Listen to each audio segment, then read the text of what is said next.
Again हम ये find out करने की कोशिश ये कर रहे हैं कि आपकी वैल्यू फॉर मनी कौन सी ज़्यादा रहेगी। कार एक ऐसी चीज़ है जो आप हर रोज़ नहीं चेंज करते हैं, तो always go for a car which provides you more safety, more features and more value for money. Market में अगर हम देखें तो बहुत सारी ईवी ऑप्शंस अवेलेबल हैं, लेकिन अगर आप चाहते हैं एक बजट ईवी, तो आपके माइंड में दो ऐसी कार्स आती हैं जो आपको एक एसयूवी वाला स्टांस भी देती हैं और दूसरी चीज़ आपके बजट में भी रहती हैं।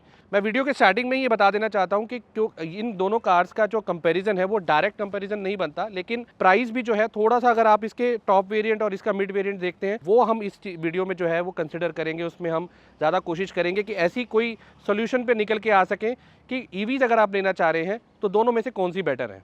कार कॉम्पैक्ट साइज़ है दोनों, ईजी टू पार्क है, ईजी टू ड्राइव है, प्राइस में थोड़ा सा डिफरेंस है, लेकिन अगर आप बहुत सारे बेल्स और विसल्स नहीं लेना चाहते, आप नहीं चाहते कि कोई बहुत आपको जो है एक्स्ट्रा ऑर्डिनरी फीचर्स मिले, तो इसका मिड वेरिएंट आता है एडवेंचर एमआर वाला, वो इसके प्राइस को कहीं ना कहीं मैच कर जाता है। लेकिन पंच की मैं मानूंगा यहाँ पर कि थोड़ा सा अपर हैंड रहता है फीचर्स वाइज भी, उसमें भी आपको कई फीचर्स ऐसे हैं जो स्टैंडर्ड मिलते हैं। अगर हम सेफ्टी की सबसे पहले बात कर लेते हैं, क्योंकि जब भी हम कार लेते हैं तो हमारे माइंड में स्पेसिफिकली मैं जो सजेस्ट करूँ कि आपको सबसे पहले सेफ्टी फीचर्स देखने चाहिए, ना कि वो चीज़ें जो आपको ऊपर से अलग से कोई फैंसी फीचर्स मिलते हैं। आपको इसमें 2 एयरबैग्स आते हैं, कोई 6 एयरबैग स्टैंडर्ड का ऑप्शन अभी तक जो है एमजी कॉमेट में नहीं मिलेगा। उसके अलावा अगर हम इस साइड देखें पंच में, तो आपको 6 एयरबैग स्टैंडर्ड मिलते हैं बेस वेरिएंट से, प्लस यहाँ पर आपको फ्रंट और रेयर कैमरा मिलता है मिड वेरिएंट में। हालांकि टॉप वेरिएंट में आपको इसमें 360 डिग्री कैमरा मिल जाता है, चारों डिस्क ब्रेक्स मिल जाती हैं, लेकिन एमजी कॉमेट में आपको सिर्फ 2 जो डिस्क ब्रेक्स मिलेंगी, पीछे वाली जो है वो ड्रम ब्रेक्स रहती हैं। टॉप मॉडल में भी, वहाँ पे भी इसमें नहीं आता है। प्लस अगर हम बात करें रेंज की, तो एक बड़ा डिफरेंस यहाँ पर रेंज में निकल के आता है। यहाँ पर आपको रेंज जो है तकरीबन जो लॉन्ग रेंज है वो आपको पड़ जाती है 300, आप निकाल सकते हैं 300 सवा 300 आराम से निकाल सकते हैं। लेकिन उसके अलग हम अगर हम एमजी कॉमेट की बात करें तो एमजी कॉमेट आपको देती है 160 टू 180 के बीच में। लेकिन हमने इन दोनों कार्स का टेस्ट, जो रेंज टेस्ट है, वो भी किया अपने चैनल पे, काफ़ी डिटेल में दोनों कार्स को एक्सपीरियंस किया हुआ है। इसलिए आज जब हमारे पास ये दोनों कार्स आज अवेलेबल हैं तो हमने सोचा कि एक डिफरेंट वीडियो बनाते हैं, एक थोड़ा सा कंपैरिजन करने की कोशिश करते हैं। हालांकि अगर हम बात करें तो पावर में बहुत ज़्यादा डिफरेंस है। 30 किलोवाट की इसकी पावर मोटर जो है वो जनरेट करती है, उसकी 90 किलोवाट की पावर जो है वो जनरेट करती है मोटर। लेकिन उसकी रेंज में भी काफ़ी डिफरेंस है। मैंने बताया कि ये 160 टू 180 के आसपास रहती है ऑन प्रैक्टिकल ग्राउंड्स। लेकिन अगर हम पंच ईवी की बात करें तो पंच ईवी आपको एनी टाइम 250 प्लस दे देती है, चाहे आप उसको किसी भी मोड पे चला रहे हैं। इनफैक्ट हमने अपनी वीडियो में इसमें 300 प्लस भी रेंज निकाल के लेकर के आए थे। प्लस अगर हम प्राइस की बात करें तो डिफरेंस आपको प्राइस में जरूर मिलेगा, लेकिन जो डिफरेंस है उससे ज़्यादा वैल्यू आपको प्रोवाइड कर रही है पंच ईवी। अगेन हम ये फाइंड आउट करने की कोशिश ये कर रहे हैं कि आपकी वैल्यू फॉर मनी कौन सी ज़्यादा रहेगी। तो इंटीरियर में भी एक अच्छा खासा डिफरेंस आपको मिलता है। अगेन यहाँ पर जो आप बात कर रहे हैं वो टॉप वेरिएंट की नहीं भी अगर हम करें, अगर इसका हम जो है एडवेंचर एमआर वेरिएंट भी करें, तो वहाँ पर आपको कई सारी चीज़ें मिलती है। फॉर एग्जांपल आपको एप्पल कारप्ले, एंड्रॉयड ऑटो जो है वो वायरलेस मिलता है, प्लस आपको मूड लाइटिंग मिल जाती है। उसके अलावा आपको जो अंदर अपहोल्स्ट्री है वो आपको अगर लेदर अपहोल्स्ट्री नहीं भी मिलेगी तो आपको फैब्रिक अपहोल्स्ट्री मिलेगी, लेकिन अच्छी क्वालिटी की मिलेगी। दूसरी चीज़ आपको स्पेस और ज़्यादा मिलेगा, एक एसयूवी स्टांस आपको मिलेगा।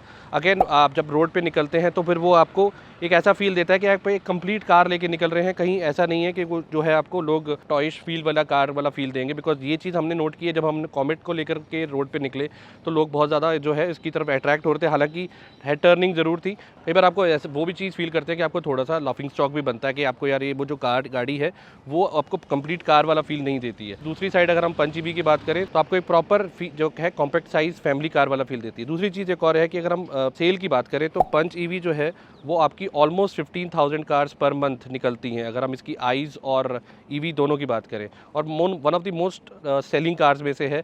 अगर आप इसका ग्राफ चेक करेंगे फ्रॉम लास्ट 6 और 8 मंथ्स, जहाँ पर पंच ईवी जो है वो जब लॉन्च हुई थी उसके बाद से अब तक इसकी जो सेल है वो काफ़ी इंक्रीज़ हुई है, और 15,000 गाड़ी एक महीने में अगर कोई ब्रांड निकाल रही है और लोगों को वो पसंद भी आ रही है। और दूसरी चीज़ ये है कि इसमें 5 स्टार रेटिंग मिलती है, जो सबसे इंपॉर्टेंट है। दूसरी तरफ आपको कोई जो है सेफ्टी रेटिंग नहीं मिलती है। इनफैक्ट वहाँ पर कोई भारत एनकैप टेस्टिंग नहीं हुई है। उसके अलावा 6 airbags, ESP, hill hold assist, front LED fog lamps with cornering function, ये सब ऐसे फीचर्स हैं जो आपको बेस मॉडल से मिल जाते हैं। और बहुत ही बेसिक फीचर जो इस प्राइस रेंज में आपको मिलना चाहिए वो है क्रूज़ कंट्रोल। यहाँ पर आपको पंच ईवी में आपको क्रूज़ कंट्रोल मिल जाता है, लेकिन कॉमेट ईवी में क्रूज़ कंट्रोल मिसिंग है। और ये चीज़ हमने तब फील करी थी जब हमने इसका रेंज टेस्ट किया था। बिकॉज जब आप हाईवे पे निकलते हैं और आप एक स्पीड पे क्रूज़ करना चाहते हैं तो वहाँ पर ये फीचर जो है वो आपको मिसिंग फील होता है कॉम्बैट ईवी में। ये एक इंपॉर्टेंट फीचर है जो मैं समझता हूँ कि इस प्राइस रेंज की कार्स में तो एटलीस्ट होना चाहिए। अब एक और मेजर डिफरेंस मैं आपको दिखाता हूँ। यहाँ पर देखिए आपको मिलता है टायर सेक्शन जो है वो 195/50 R16 के ड्यूल टोन आपको अलॉय व्हील्स के साथ बड़े टायर्स मिलते हैं। जबकि अगर आप इस तरफ देखेंगे कॉम्बैट में तो भाई साहब कुछ ज़्यादा ही छोटा रह गया। एक तो इसका टायर साइज़ सिर्फ 12 इंचज़ का है, दूसरा ग्राउंड क्लियरेंस भी कंपैरेटिवली अगर आप पंच से देखेंगे तो काफ़ी कम मिलेगी। दूसरा इसमें आपको व्हील कवर्स मिलते हैं, आपको इसमें अलॉय व्हील्स वाली कोई चीज़ नहीं मिलती है। डेफिनेटली यहाँ पर थोड़ी सी अगर आप वैसी जगह से निकाल रहे हैं जहाँ पे आपको एक ग्राउंड क्लियरेंस अच्छी चाहिए तो फिर अगेन पंच ईवी जो है यहाँ पर काफ़ी ज़्यादा फ़ायदे का सौदा साबित होती है। अगर हम इसमें स्पीकर साउंड सिस्टम की बात करें तो इसमें आपको 4 स्पीकर्स और 2 ट्विटर्स मिलते हैं with HD infotainment system in the middle. On the other side अगर हम MG कॉमेट की बात करें तो वहाँ पर आपको 10.25 इंचज़ का इंफोटेनमेंट सिस्टम मिलता है और 2 ही स्पीकर मिलते हैं। ऑब्वियसली 2 फ्रंट डोर्स हैं तो फ्रंट डोर्स ही हैं तो वहाँ पर आपको 2 ही स्पीकर मिलेंगे। कि अगर हम साउंड क्वालिटी की बात करें तो डेफिनेटली यहाँ पर आपको पंच ईवी में ज़्यादा इमर्सिव साउंड सुनने को मिलेगा और क्वालिटी ऑफ द साउंड जो है वो ज़्यादा बेटर आपको यहाँ पे पंच ईवी में मिलेगी। बहुत बड़ा डिफरेंस है जो दोनों कार्स में है वो ये कि यहाँ पे प्रॉपर 4 डोर्स मिलते हैं, यानी कि पीछे आपको अगर उतरना है और चढ़ना है तो कोई दिक्कत नहीं है। दूसरा वहाँ पर अगर आकर किसी को पीछे वाली सीट पे बैठना है तो वहाँ पे आपको पहले आगे वाले को उतारना होगा, वो सीट एडजस्ट करनी पड़ेगी, फिर आप जो है पीछे जाकर बैठ सकते हैं या निकल सकते हैं। अब वो आपको प्रॉब्लम ज़रूर क्रिएट करेगा अगर आप 4 लोग बैठ करके कहीं जाना चाह रहे हैं। तो अब ये सारी चीज़ें जो हैं आप अगेन डिपेंड करती हैं आपकी अपनी पर्सनल चॉइस पे भी। थोड़ा सा एक कॉस्ट इंक्रीज़ करने में अगर आपको वैल्यू फॉर मनी मिल रही है तो why to compromise on safety. के अलावा फीचर्स की हम बात करें तो उस पर कॉम्प्रोमाइज़ करने की बजाय मेरे हिसाब से थोड़ी सी कॉस्ट एक्स्ट्रा पे करके you should go for punch.ev। Because ये आप कार एक ऐसी चीज़ है जो आप हर रोज़ नहीं चेंज करते हैं, तो इसलिए एक बार का लिया हुआ डिसीजन होता है। काफ़ी रिसर्च करके जो है उस चीज़ के आप डिसीजन लेते हैं कि कौन सी गाड़ी लेनी चाहिए। ट्रिप के लिए जा रहे हैं जहाँ पर आपको 300, 400, 500 किलोमीटर भी चला रहे हैं तो आप ये प्लान कर सकते हैं कि यहाँ पर आप इसको एक ट्रिप पर ले जा सकते हैं बिकॉज रास्ते में आपको फास्ट चार्जर्स मिलेंगे, वहाँ पर आप उस फास्ट चार्जर्स को यूज़ करते हुए इसको चार्ज कर लेंगे। लेकिन अगर मैं कॉमेट की बात करूँ ना तो कॉमेट के लिए आपको फिर थोड़ा सोचना पड़ेगा मेरे हिसाब से। ट्रिप के लिए मैं अगर पर्सनली देखूँ तो मैं इसको ट्रिपर पे नहीं लेके जाऊँगा बिकॉज एक तो रेंज बहुत कम है, फ्रीक्वेंटली आपको चार्ज करना पड़ेगा। मैं कहता हूँ फास्ट चार्जर का ऑप्शन भी हो तो भी आप उसको फ्रीक्वेंटली कितनी बार चार्ज करेंगे बिकॉज उसकी बैटरी छोटी है, 18 किलोवाट आवर की बैटरी है जो आपको मैक्सिमम 200 की रेंज भी नहीं देगी। हाईवे पे चलाएंगे तो 170, 180 मान के चलिए, उसके ऊपर नहीं मिलेगी। प्लस एक और चीज़ जो बहुत इंपॉर्टेंट है वो ये है कि आप अगर अपने फैमिली के लिए एक प्राइमरी कार ले रहे हैं, मतलब आपके पास सिर्फ एक ऑप्शन है कार लेने की, तो मैं अगर उस सिचुएशन में होऊंगा तो I will always go for punch.ev instead of Comet EV. Because मैं कॉमेट ईवी को लेना भी अगर चाहूँगा तो not as a primary car, as a alternative car.